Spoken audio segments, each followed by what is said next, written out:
Dakin Bakers. Well, I've been out in the garden, as you can see, and I've picked the rhubarb. So what we do now is we'll take the tops off because we can't eat those.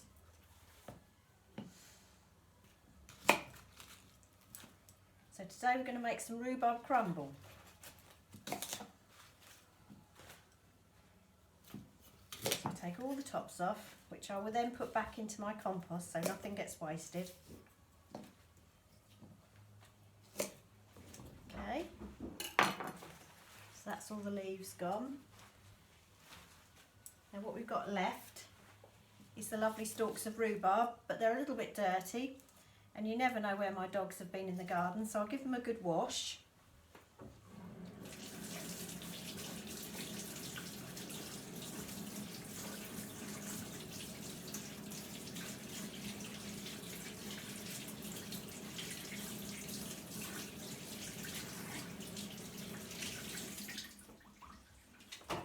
That's lovely. Then we'll just trim them up. So we'll just cut the very ends off.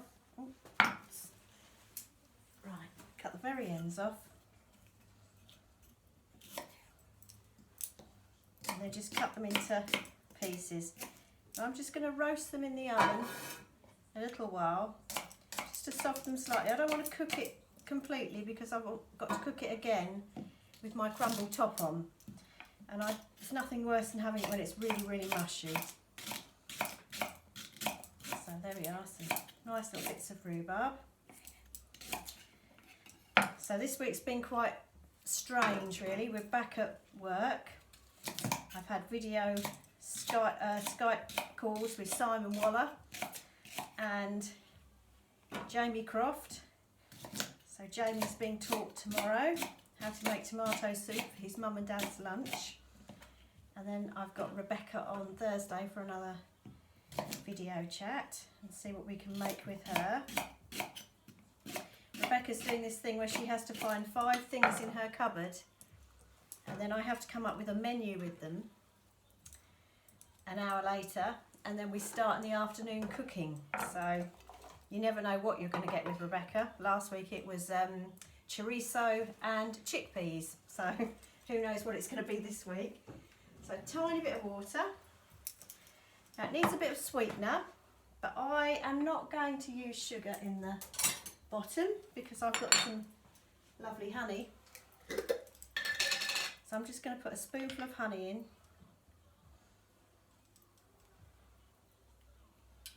I can scrape that off with my finger, but I will wash it afterwards. So a spoonful of honey.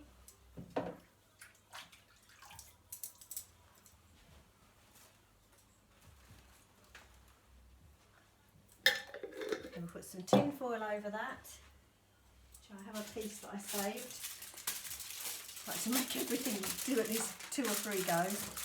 So a piece of tin foil over.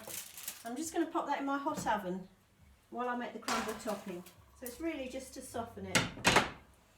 Okay, so I'll get the board out of the way.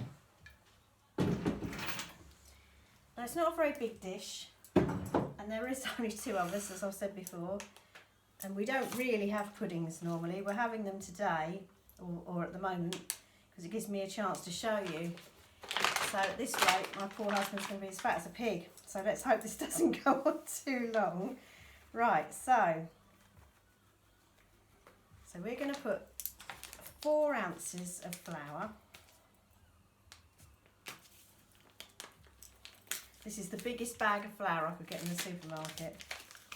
And I can see my boss is trying to ring me right now because that's the second time she's tried to ring me, and I did try to ring her back. So I will ring you back, Alison, in a little while, okay? So that's 4 ounces of that. And in there we're also going to put an ounce of butter. I don't use margarine, but you can use margarine, it's just we're more into not manufactured products, let's put it like that. So I don't actually have margarine, so that's butter, because we don't want half and half like we do for pastry. This is going to be a crumbly mix, so we're going for less than half. Let's put that in the recycle. So put our butter in here. and then we're going to rub it in. Now you all know this method at work. We use it when we do pastry, shortbread.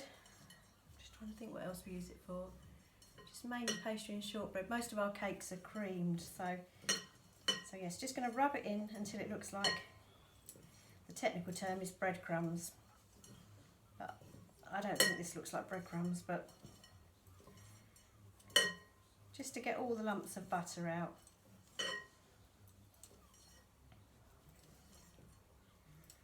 So I don't know if any of you have seen the Level Best Horticulture page on Facebook. My colleague Connie is running that, and I looked on there today and she was doing magnolia flowers pickled. Now I have never seen anything like that before in my life. I mean, I don't know what she tells us that they taste like ginger, so I'm going to go around people's gardens on my walks and see if I can pinch some of their magnolia flowers now, because I have got a magnolia tree in the garden, but I've killed one. The one I've got now is not doing much better. I don't know what it is about magnolias, but they don't like my garden, and I absolutely love them as bushes. So pickled magnolia flowers, and she said they use something like it on sushi, so it'll be very interesting to try that.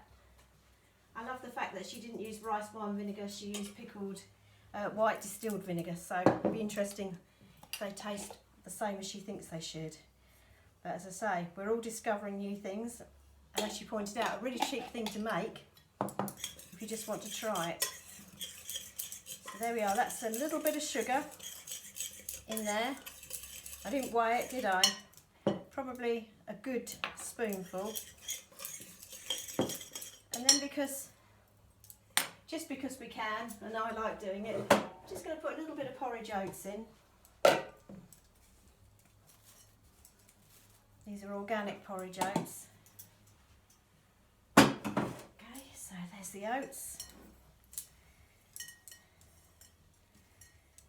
Right, so there you are, you can see that. That's a nice crumble topping now, all ready to go on top of our rhubarb. So let's get that out of the oven and have a look.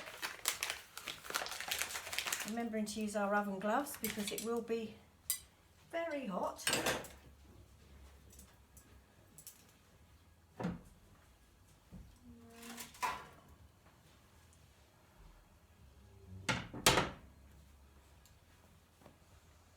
So as I said, it was really just to start it off, just to soften it a bit.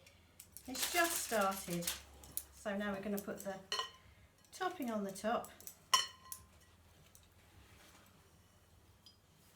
There